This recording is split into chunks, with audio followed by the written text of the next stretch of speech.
Abrimos una nueva edición de Café Financiero con toda la información necesaria para manejar mejor nuestro dinero. Anticipándonos a las vacaciones de invierno que comienzan en algunas provincias a partir del viernes próximo, hoy vamos a hablar de servicios de asistencia al viajero. También vamos a repasar lo sucedido en los mercados de capitales y en el último bloque vamos a recibir la visita de José Luis Machinea para analizar los principales hechos económicos de los últimos 7 días. Quédate con nosotros, tras el siguiente intervalo vamos a regresar con todos estos temas y a responder a todas tus consultas.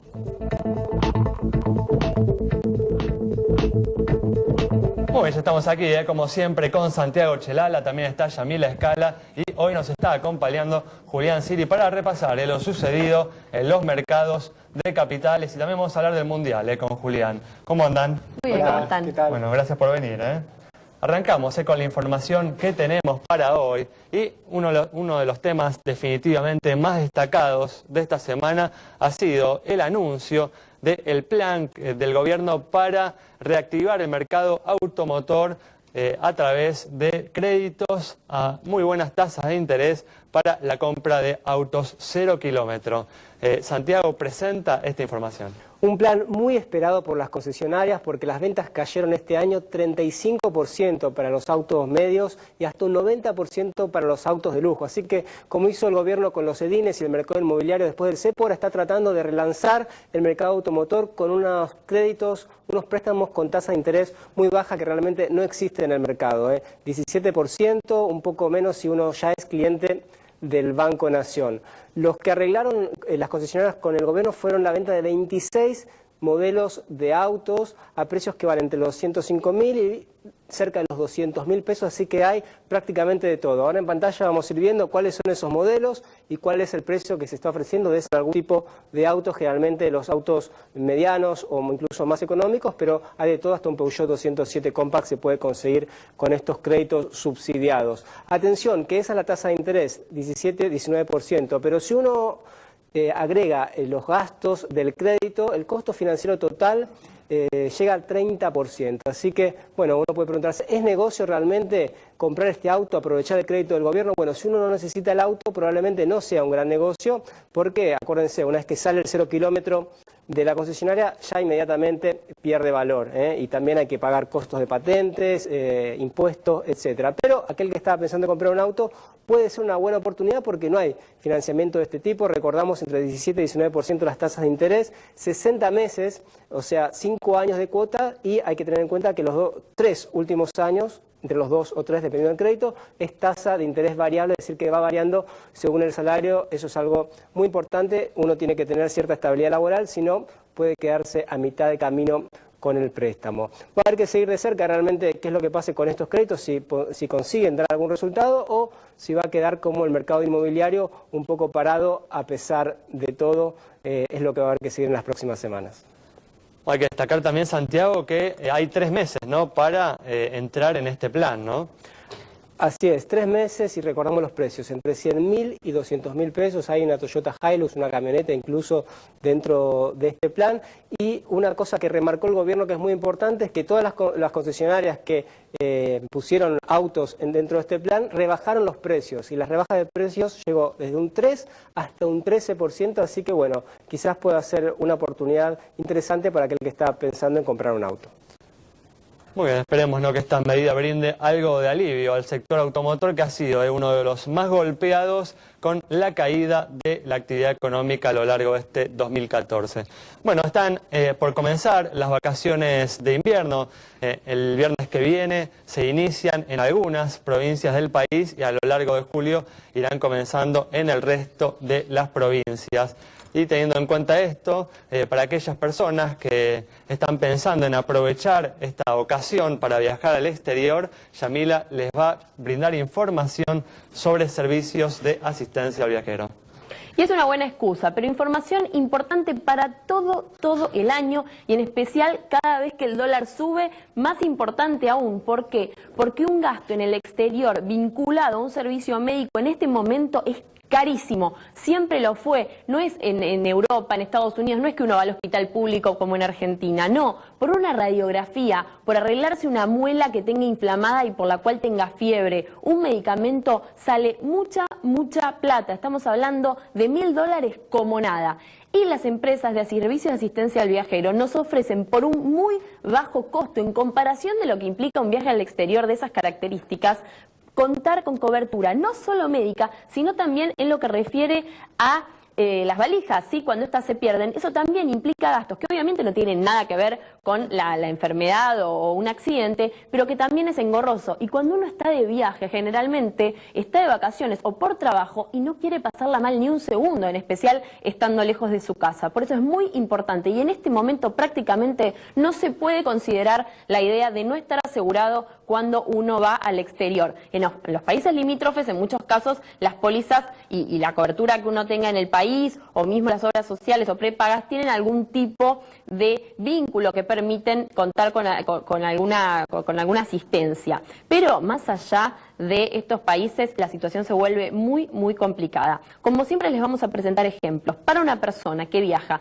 15 días a Estados Unidos en primer término y a Europa. Y atención, porque Europa, si uno no cuenta con una determinada cobertura médica de un monto de $50.000, no puede entrar directamente. Así que incluso hasta como requisito obligatorio y contratando este tipo de pólizas, uno ya está cubierto. Entonces repasamos, 15 días en Estados Unidos para un adulto arranca en un valor de $103, obviamente, para Travelace, AssistMed 108 pesos, Ibero Asistencia 120, AssistCard 125 pesos y QBE $130 por esos 15 días. Obviamente si uno se va más días, aumenta el precio, pero apenitas. TravelGuard 86, Allianz 91, Europe Assistant 91, Universal 100 y Cardinal $103 para Estados Unidos. Vimos primero los más caritos, estos más baratos, sí, atención, para cuando uno tiene que consultar. Si nos vamos a Europa, 86 TravelGuard, Allianz 91, Europe 91, Universal 100 y Travelace $103.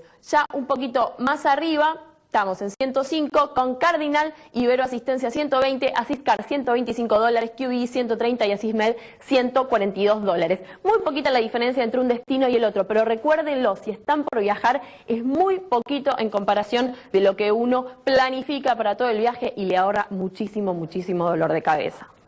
Muy bien, la información es muy importante para aquellas personas que tienen planeado viajar en estas vacaciones de invierno que se están iniciando. Y ahora la selección argentina viene avanzando en el Mundial de Fútbol. El martes se juega una nueva chance en los octavos de final contra Suiza. Y la pregunta que uno se plantea es si la Argentina llegara, ¿no, Julián, a ganar este Mundial como muchos esperan? ¿Conviene invertir en el Merval? Es una buena pregunta. Vamos a responderla un poco en términos estadísticos. Por lo menos la respuesta en términos estadísticos es sí.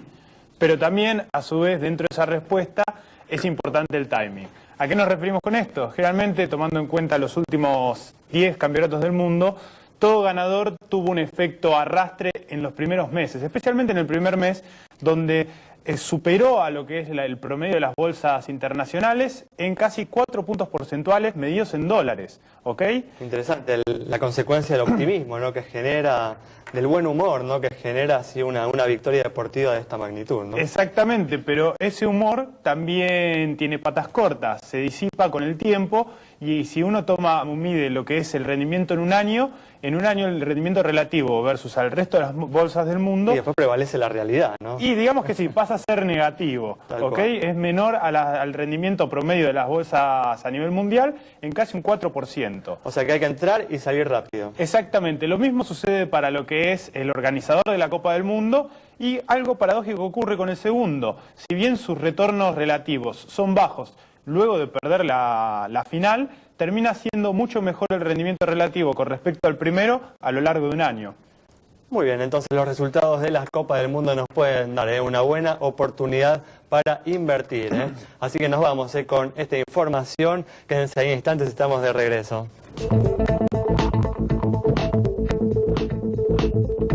Bueno, estamos de regreso y vamos a comenzar, como siempre, a responder consultas, en este caso, sobre la situación de las entidades financieras. Tenemos la pregunta de José, que se comunicó con nosotros por Twitter sobre el estado del Banco Itaú.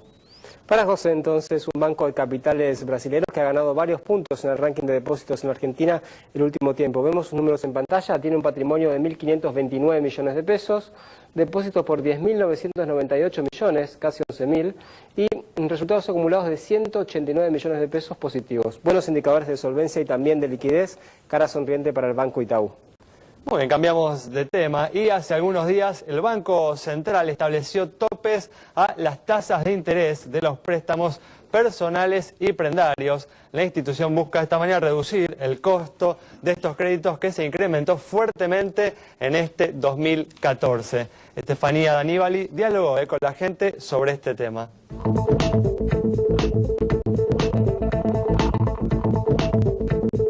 Café Financiero le preguntó a los consumidores si consideran que el Banco Central actuó correctamente y si creen que se van a ver beneficiados con esta medida.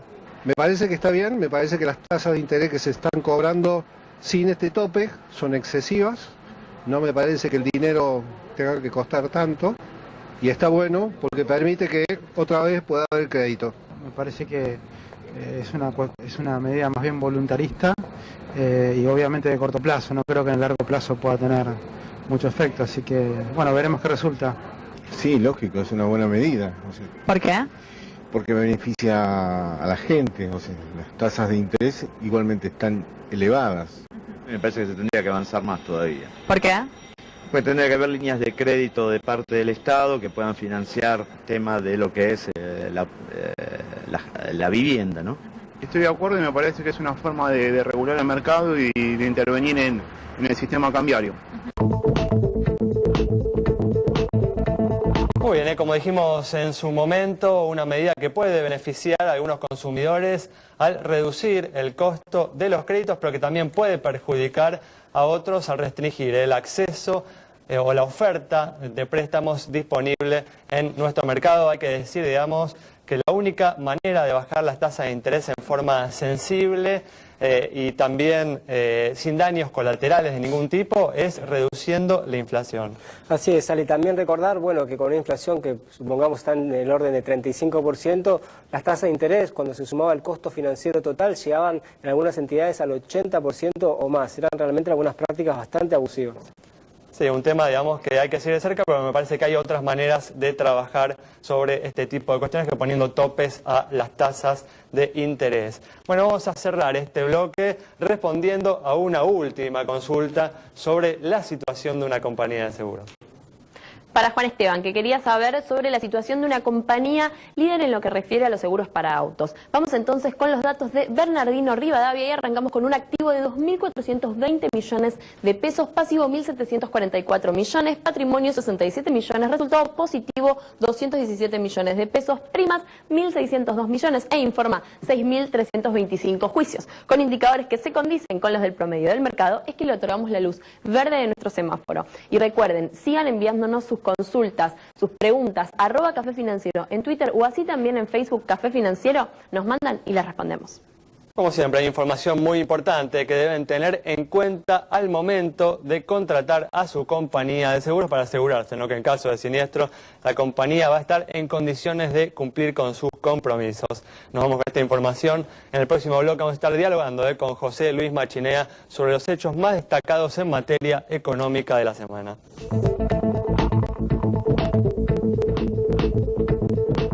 Bueno, ya estamos aquí con la presencia de José Luis Machinea para analizar los hechos más destacados de la semana en materia económica. ¿Qué tal, José Luis? ¿Cómo andás? Muy bien, un gusto estar acá. Gracias por venir. Una semana en la que continuó, ¿no?, la saga de los fondos buitres contra la Argentina. El gobierno argentino realizó o intentó realizar un pago a los bonistas que no habían ingresado, que habían ingresado los canjes del 2005 y del 2010, pero el juez norteamericano Tomás Griesa frenó ese pago e instó a las partes a negociar, en particular a la Argentina, a negociar con los holdouts. José Luis, ¿cuál es tu opinión sobre la estrategia, ¿no?, que parece estar desplegando el gobierno en estas primeras semanas de este conflicto, ¿no?, que se disparó con la decisión de la Corte Suprema de Estados Unidos? No sé, en principio me parecen un poco confusas, digamos, ¿no? Así que por lo menos da lugar a distintas interpretaciones. Una interpretación es que el gobierno finalmente se va a sentar a negociar. Es lo que yo creo que se va a sentar a negociar. Y está como preparando el terreno. Esto quiere decir, cuando uno a veces se sienta a negociar, muestra primero los dientes, ¿no? Para saber que uno está dispuesto a, en todo caso, hasta llegar hasta amenazan, hasta el default. Claro, esa estrategia es una estrategia peligrosa. Hay que ver hasta dónde uno para con las palabras duras y algunas cosas exageradas, ¿no? Esto de acusar a toda la justicia americana y al gobierno de Estados Unidos me parece un poco exagerada. Pero bueno, esto puede ser una interpretación de esta estrategia del gobierno y creo que es la que todos esperamos que sea. También da la impresión de que el gobierno tiene que, por un lado, tomar una decisión en materia económica, ¿no? Como, bueno, llegar a un acuerdo con los fondos buitres, pero después tiene que vender esa decisión a nivel local, ¿no? Políticamente, en un gobierno que se ha negado durante tanto tiempo a negociar y ha tratado a estos fondos buitres como, bueno, personajes. Y ese es el riesgo, ¿no? Ese es el riesgo, hay que sentarse y negociar, después de haber dicho lo que dijo el gobierno. Pero bueno, es cierto, también dijo que no iba a devaluar y devaluó, que no iba a arreglar con pagarle a Repsol y le pagó, que no le pagamos a Cruz de París durante años y finalmente le pagó. Así que pareciera que por un lado va el discurso y por otro lado van las acciones, ¿no? No se ha acostumbrado un poco a esta lógica, al menos en los últimos tiempos. Pero claro, está el riesgo, ¿no? La otra interpretación es que el gobierno se está poniendo duro porque cree que hay que ponerse duro y está dispuesto a hasta llegar a las últimas consecuencias, quiere decir hasta el default. Eso ya me parecería, yo no creo que sea esa la situación. No es lo que ves como lo más factible. No veo lo como más factible. Digamos, esa interpretación algunos ya la hacen y me parece exagerada. Los mercados no han reaccionado así, los mercados siguen creyendo que Argentina va a pagar, a pesar de todos estos ruidos, los mercados siguen con precios relativamente altos teniendo en cuenta de dónde veníamos, ¿no? Así que, bueno, ahora como digo hay que sentarse a negociar, creo que hay predisposición de las dos partes para sentarse a negociar y hay que sentarse. Lo que creo que está pidiendo el juez es que haya alguna autoridad argentina que se sienta a negociar y que tome decisiones, ¿no? Porque claro, los abogados pueden dialogar, pero definitivamente puedan concretar o tomar decisiones y me parece que es lo que necesitamos. Creo que llegar a un acuerdo, que no me parece, si ustedes quieren, yendo a la génesis de esto, la decisión de Griesa me parece una decisión con la cual estoy de acuerdo, ¿no? Esa interpretación del parepaso, etcétera, etcétera. O sea, tenemos que partir de una situación no justa, digamos, desde el punto de vista de la decisión, pero es una decisión judicial que con la que finalmente hay que hacer algo para seguir adelante, y creo que ahí confluyen los dos intereses, ¿no? Del país de largo plazo, pero también del gobierno en el corto plazo, ustedes saben, ¿no? Porque sin ese acuerdo es difícil conseguir financiamiento, y sin financiamiento el gobierno va a tener claras dificultades en los próximos meses, sobre todo en el 2015, ¿no? Ahora vos decías, una autoridad argentina que se siente a negociar. ¿Cómo viste menos de un año del ministro Kicillof, vos que también fuiste ministro de Economía, porque en muy pocos meses, digamos, sacó de la cancha a Guillermo Moreno, algo que parecía imposible, digamos, arregló con Repsol, con el CIADI, con el Club de París, ves que ahora está diciendo, bueno, que tiene poca experiencia para este problema, que no sabe poner lo suficiente de finanzas internacionales. ¿Vos cómo lo ves hasta ahora lo que está haciendo? No, pero él ha tomado decisiones, o el gobierno ha tomado decisiones en los últimos meses que me parecen las correctas, ¿no? Así que por eso digo que básicamente yo creo que estoy, no sé si convencido, pero casi seguro de que va a haber un arreglo. Bueno, pero en estas cosas hay mucha gente que sabe en Argentina, desgraciadamente, porque hemos tenido que renegociar deudas o reestructurar, etcétera, en distintos momentos del tiempo. Así que hay gente con alguna, y ha negociado con esta gente y con otros acreedores durante muchos años. Así que yo creo que hay gente que llamar, asesorarse con ellos. Uno no tiene por qué saber de todo, ¿no? Y creo que lo que tiene que hacer en un caso como este es rodearse de gente que le pueda asesorar. Él finalmente va a tomar la decisión final. José Luis, la Argentina tiene ahora 30 días para llegar a un acuerdo para evitar, ¿no?, el temido default técnico. ¿Crees que 30 días son suficientes para llegar a un acuerdo con los fondos buitres? Y sí, claro, creo que es suficiente, en todo caso es el tiempo que tenemos. En todo caso lo que uno puede decir mirando para atrás es, ¿y por qué no nos sentamos ya un poquito antes, ¿no? En lugar de llegar hasta el límite, porque no nos sentamos hace un mes. Hubiese sido quizá mejor. Pero estamos donde estamos y me parece que un mes es suficiente si uno se sienta ya, ¿no? Y teniendo en cuenta esto, ¿no? Desde tu perspectiva, ¿qué es peor para vos? ¿Un default técnico o pagarle a los fondos buitre el 100% de sus acreencias? Y si yo tengo que elegir entre un default, y yo sé las consecuencias que eso tiene y el país también las sabe, ¿no? En términos de nivel de actividad económica, de empleo, etcétera, etcétera. Y miro cuál es la cuenta que tenemos por delante, que son, pareciera, alrededor de 15.000 millones, ¿no? 1.500 que están ahí, 9.000, 10.000 que están en juicio, y hay todavía 5.000 que no aparecieron, pero al momento van a aparecer. Yo diría que me parece que claramente hay que arreglar. Ahora, ¿qué significa arreglar? Puede haber alguna quita, desde ya tiene que haber financiamiento, ¿no? Desde ya tiene que pagársele con un periodo de años, diría yo, o con bonos, por un periodo largo de tiempo. 15.000 millones es una cantidad de plata muy grande, pero en todo caso, en términos del producto argentino, es 2-3% del producto. Si la deuda hoy neta de la Argentina debe ser 15%, por suerte es muy baja, y el gobierno ha reducido esta deuda en los últimos años, llegaremos de 15 a 18.